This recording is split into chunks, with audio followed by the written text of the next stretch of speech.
Good afternoon everyone. जो next हम करने जा रहे हैं दैट इज इनफाइनाइट सीरीज। पहले तो हमें ये पता होना चाहिए सीक्वेंस एंड सीरीज में क्या फर्क है। सीक्वेंस जैसे हमने ये लिख दिया 1 2 3 4 कॉमेज में। सीरीज में ये फर्क होता है अगर इन सभी एलिमेंट्स को ऐड करें दिस बिकम्स सीरीज। ये फर्क है सीक्वेंस एंड सीरीज में।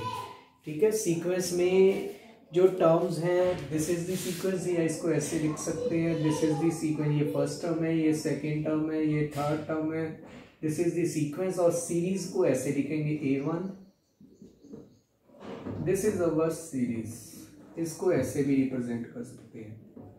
ठीक है, पहले तो सीक्वेंस और सीरीज में ये फर्क है। अब सीरीज कन्वर्जेंस का क्या मतलब है? कन्वर्जेंट सीरीज कौन सी होती है? अगर मान लीजिए ये एक सीरीज है, ये सीरीज है मान लीजिए। अब हमें ये पता है ये जीपी सीरीज है। अगर इसका टोटल करके आंसर फाइनाइट आया तो सीरीज है कन्वर्जेंट। अगर इनफाइनाइट आया तो सीरीज है डाइवर्जेंट। ओके, जैसे अब इसका वैसे मैं आंसर निकालूं, ये जीपी सीरीज है, इसकी इन्फिनिटी तक का ये फॉर्मूला होता था। ए है 1, कॉमन रेशियो का इससे रेशियो करेंगे, ये 1/2 है। इसका आंसर 2 आया क्योंकि ये फाइनाइट आ रहा है तो ये सीरीज कन्वर्जेंट है।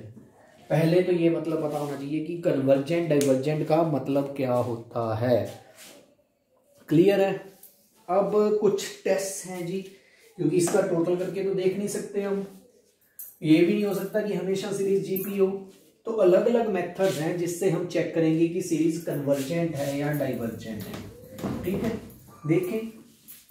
पहला मेथड है कि हमें अगर चेक करना है कि सीरीज कन्वर्जेंट है या डाइवर्जेंट है, फर्स्ट मेथड है, ये हमारा एक रूल है कि अगर तो सीरीज कन्वर्जेंट है देन इसकी जो nth टर्म होगी उसकी लिमिट पक्की 0 होगी।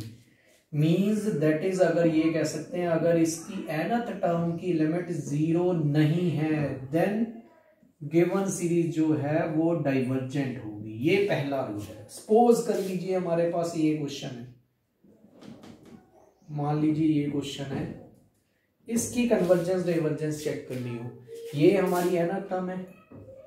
सबसे पहला काम आपने यही करना है, इसकी लिमिट निकाल के देखो। अगर इसकी लिमिट 0 है तो कुछ भी हो सकता है, बट अगर लिमिट 0 नहीं है तो सीरीज पक्की डाइवर्जेंट होगी। देखिए, अगर इसको इन्फिनिटी पुट करेंगे, ये 1 है, ये 0 नहीं आई, तो ये सीरीज पक्की क्या होगी? हमारी डाइवर्जेंट होगी। कहानी खत्म। ठीक है जी, यही हमारा पहला मेथड है। पहला मेथड यही कहता है कि अगर कोई भी सीरीज को कन्वर्जेंस डाइवर्जेंस चेक करना है, उसकी nth टर्म की लिमिट निकालो, अगर वो 0 ना आए तो सीरीज डाइवर्जेंट होती है। क्लियर है? ये हमारा फर्स्ट पार्ट है। ओके।